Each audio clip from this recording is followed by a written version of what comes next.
Trust is fleeting, while betrayal is timeless. Alas, life is crowded with lies. So be bloody, be brave, be happy, for at the end of every tale, nobody is who they seem to be. The Book of the Betrayer. What's going on, YouTube? Michael R. Schulteis here, author of the Rostival Saga, which you can see, as always, on the shelf behind me. Today I'm coming at you with my review of The Forgetting Moon by Brian Lee Durfee, Book 1 of the 5 Warrior Angels. Now, I read this book months ago, back before I even started this channel. But I'm reviewing it now because I picked up The Blackest Heart, Book 2 of the 5 Warrior Angels. And I am realizing that I remembered quite a bit about The Forgetting Moon to begin with, and it's just coming back to me, and I just have to share it with you all. So, if you are new here, welcome. We're going to do what we usually do. I'm going to break this down by characterization, plot, world building. I'll give an overall star rating, scale of 5. And then we'll talk about who is this book for, and who is it not for. So let's get started. I'm going to summarize this one by saying this is an epic fantasy account of a holy war of conquest. There are magic weapons, there's a prophecy. Sound familiar? Well, hold on. There could be more here than meets the eye. So let's talk characterization. Now, there is a lot to love here. Mr. Brian Lee Durfee gives us men and women, different stations of life, different ages, and mostly it all works. We have Nail. Nail is kind of our young guy from a small village, mysterious background, may just have a legendary destiny, we'll see. He's being raised by Shawcroft, who is this crusty, kind of grizzled warrior type. We don't know much about Shawcroft's background either. Sounds familiar, doesn't it? Well, yes, but that's not a bad thing. Now, I thought Nail worked very well for me. He felt like a real young man. He wants to make his mark on the world. He wants to go off on adventure. His adoptive dad is trying to stand in the way and tell him how to run his life. So he wants to make his mark on the world, and he really wants to impress the sweet young thing he's interested in, but she likes somebody else. So Nail, for me, is very relatable. I feel like I get this dude. I'm a 38-year-old man, but I remember what it was like to be 18 or so. So then maybe a bit of a bias there, but yeah, he really worked for me. He felt like a real young man who is, then is swept up into these epic events in this book, about which more below. All right, so we have Galt Albrecht. That's our next major point of view character. He's a veteran warrior. I'd say middle-aged man of mature years, still very much out in the field. He's a knight archaic. This is an elite bodyguard. He's from a country called Sorsevier. And he's the elite bodyguard for the angel prince, Eros Rajael. Now, I really liked Galt. He's got the whole thing going where he's a veteran warrior who's been out in the battlefield. He's fought in a lot of battles. He's killed a lot of men. He's seen a lot of things. And he's kind of numb to it, but then we get this whole story about how he starts kind of having second thoughts about the whole thing. And that was very well handled. This is one of the... this is a wonderful character book as a whole. I really liked what Mr. Durfee does with Galt Albrecht. It was just wonderfully handled, and he is just a superb character. I should say that I really like that he serves the villain, because we get this wonderful perspective on the villain. The villain is himself, he's a terrible person, but he's an exemplary character. So, Eros Rajael, hopefully I'm not butchering that too badly, the Angel Prince, he is a very charismatic, he's like a charisma singularity almost. This kind of messianic figure. He's leading this holy war of conquest. And I really liked Eros Rajael as a villain. He uses religion to justify holy war, commits horrible atrocities. And you just get a sense that this guy has an inner life. And I felt that I understood his motivations. It's the right combination of, he's very obsessive, he's been doing this for a while, and it's just become this obsession with him. It's this fixation where he's going to conquer the world for his interpretation of this religion. There's also, though, a sense you do get that he's kind of a realpolitik angle almost, in the sense that you get it. He's doing what every great conqueror has always wanted to do: conquer the world, get more territory, more people for your country, your kingdom, your empire, your religion. This is a very relatable motivation, historically speaking, from our real world. Okay, so what about the ladies? We talked about 3 men. What about the ladies? Well, don't worry. Durfee shines here as well. We get Tala Bronichel. She's a young girl. She's a princess of Golconda, which is the next kingdom up on the chopping block that Sorcevier is looking to invade. And early on, Tala is drawn into a sort of cloak and dagger cat and mouse game with a deadly bloodwood assassin. Now, this was one of my favorite parts of this book. She's dealing with her deranged psycho brother Jovan, the king of Golconda. I get kind of Joffrey Baratheon vibes here, but he also kind of reminds me of some of the worst of the Roman emperors, like maybe Caligula, Nero, Commodus, something like that, you know. So she's trying to do some very noble things to counter what her psycho brother is doing, and then her friend, who's also her cousin, she's trying to save her.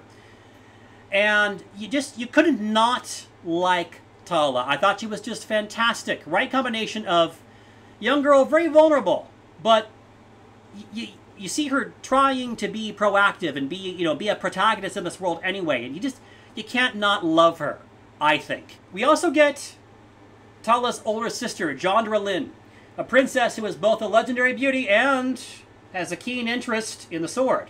Now, Jandra Lynn, for me, is another winner here. I think what I like about her, well, like Tala, she's trying to counter her brother's psycho rule. And she's not just going to, sit back and be the belle of the court. She's out trying to learn how to be a warrior, too. So, very proactive. And, you couldn't not root for her. This is another... The characterization is an across-the-board win for me, generally. These 4 sympathetic point of view characters, and I also talk about Rajael, the villain, they're all very well done. This is just a huge win here, overall. And I have to give Brian Lee Durfee a lot of credit for his characterization. Okay, so, switch gears now. Plot. This is a book with a lot of action, drama, intrigue, and there are some slower burn parts too. Now, I am not opposed to slow burn. I am a big fan of Breaking Bad and Better Call Saul. In this case, I will say, this is where I have moderate criticism. I think sometimes some parts dragged a little bit for me. Not a lot. Your mileage may vary here. It does do a very good job with setup. And there are a lot of very interesting events and developments. I should mention, because this is where we talk about plot, and so we need to talk about, there is a lot of violence. A lot of rather graphic violence. Now, for me, this is a feature. It's not a bug. And Brian Lee Durfee does a great job with making it impactful. And I would say, for me, it does not feel gratuitous. You get it. It makes sense. It adds to the story. See, I like dark, gritty fantasy, and I like... See, for me, getting those events, getting those themes, having the sense that, yeah, some very bad things can happen, even to people who you're rooting for, that to me actually helps the escapism. I feel like if there is violence in this world, there's danger, that feels believable, and it's different enough from my own life, my own pretty comfortable life, that it is a fun escape. So, overall, I'm a huge fan of the plot. If there are some parts that are maybe dragged a little bit, this is a very modest criticism. On the whole, again, there is a lot to love here. Okay, so this is epic fantasy done right. This is think of a savory meat and vegetable stew. And I'll get into that analogy more in just a moment here. This is epic fantasy the way it should be done. You have a lot of different plots and subplots, and you have political machinations and religious conflict. and intrigue and personal development and growth, and basically you have everything that you'd want in a sprawling epic fantasy with multiple points of view. So on that note, let's now talk about world building. Is the world building good? No. It's freaking dope. It's great. This is a sprawling world. You get a wonderful sense of sort of the geopolitics, like the positions of these 5 isles, and Sorcevier is out on the west, and they've been conquering more and more people, and there's a religious aspect to it that adds to the sense of cultural difference and geographical difference. You have fantasy races too. You have dwarves, you have elves, they're called Vale, but they're elves. There are ogles who seem to be orcs or something like that. And again, I think one of the best things that Durfee does with this book is use the religion to tie in with the magic and with the conflict. So the backstory on this seems to be that there was a messianic figure called Lejean, and there were these 5 warrior angels. There was an epic battle against demons. There are 5 magical artifacts that are associated with the 5 warrior angels.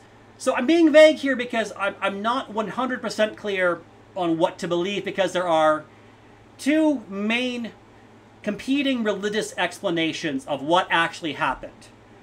And the people of Sorcevier have one interpretation, and the people of, I think, the rest of the world, or at least most of the rest of the world, have a different interpretation. There's also some people who seem to be dissidents, and they worship Mother Mia, who is, I think, a goddess of some kind.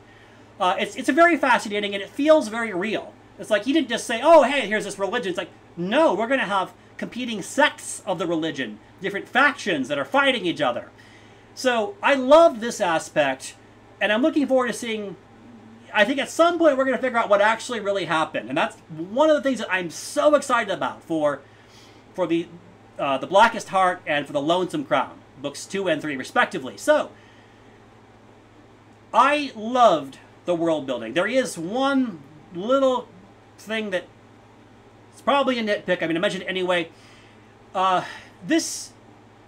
The religion in at least in the version in Golconda has a very strong sentiment against out-of-wedlock births. Now, that's not what I'm complaining about, because it does make sense. He's drawing on some kind of medieval European influences. So it does make sense, but then there's one part of the book where you get the young people are going off to canoodle, and it just felt like a conflict. It felt to me like, wait a minute, would they really be doing that? Would there not be a lot of cultural pressure on everybody being very chaste? To be fair, people sometimes have one set of ideals up here, and then the behavior down here is very different. Hypocrisy and inconsistency are a thing with human beings. So, sounds like a nitpick. It probably is. Mentioning it anyway, if that's the only thing I have to complain about, then that's a pretty small complaint. And again, like, the world building is so lavish. It's just everything you want in an epic fantasy. It's like a savory beef stew. Now, for me, a beef stew is beef dredged in flour with potatoes and carrots and red onions and beef stock and cooking wine and some cumin and garlic salt and some other spices, maybe some oregano in there, some Italian mix. That's a beef stew, and that is what Brian Lee Durfee gives us, and it's such a delightful feast. So this is just an across-the-board win. This is what epic fantasy should be, really. So with all of that said, overall rating, for me, I'm going to land on a 4.5 out of 5. This is a very, very good book, and it's an astonishing debut. And I am so happy to be reading The Blackest Heart and to be back in the world of the 5 Isles, the world of the 5 warrior angels. And I'm interested, too, to see what happens. I think at some point I'm going to want to reread this series from the start. And it would not surprise me if this book goes up to a 5 out of 5. All right, so who is this book for? Well, the obvious comparison, and you might want to kick me, is A Song of Ice and Fire. Now, I know that everything is the next Game of Thrones, and one editorial reviewer said that my book reminded him of, Game of Thrones meets Conan the Barbarian. So I know that that comparison has been done to death, but it really does apply here. If you like that sprawling, epic, doorstopper tome of a fantasy novel where you have multiple points of view, you have some kind of moral ambiguity, maybe some gray morality in there, but there is room for heroism. I think that I get more of that with these books in A Song of Ice and Fire. That's my sense, anyway. So, if you like that kind of thing, and you were just a huge fan of A Song of Ice and Fire, personally, I love the first 3 books of A Song of Ice and Fire, and book 4 was fell a bit flat for me, and book 5 was a bit better than 4, but not as good as 1 through 3. If that's about where you are, you need to stop this video and go buy Forgetting Moon, because seriously, you're going to love it. I am very, very optimistic about that. You do have to be okay with violence. If you like A Song of Ice and Fire, that will not be a problem. I'd say, in general, if you just like epic fantasy, whether or not you're a fan of A Song of Ice and Fire, you like epic fantasy, you don't mind some violence, including some graphic stuff, then I think you should give this book a try, and I'm confident that you'll love it. So on that note, who is this book not for? Well, you probably know what I'm going to say. If you don't like violence, give this book a pass. I want to make it clear that there's a lot to this story. It's not just violence. There's a lot of character development, a lot of personal journeys, a lot of intrigue. It's not just violence, but there is some violence, and some quite graphic stuff will happen with that too. So if that's not for you, you're going to want to pass on this book. If you want a feel-good fantasy romp, that is not this. If you want a light, breezy read, obviously that is not what we have here. So, what else? Well, maybe you want something that has more like noble, bright heroes, and then the villains can be really bad, but that's not what we have here either. It does have some classic fantasy vibes, but there is more of that modern, kind of dark, gritty aspect too, which is what I love about it. But if you're tired of that and you want to go back to, more noble, bright, then definitely give this one a pass if that's the case. So, with all that said, have you read The Forgetting Moon by Brian Lee Durfee? Do you want to read it? Let me know in the comments. I would love to talk to you there. If you enjoyed this video, please like and subscribe. It does help us to grow the channel, and I personally really, really appreciate it. Thank you so much for watching, and I hope to catch you on the next video.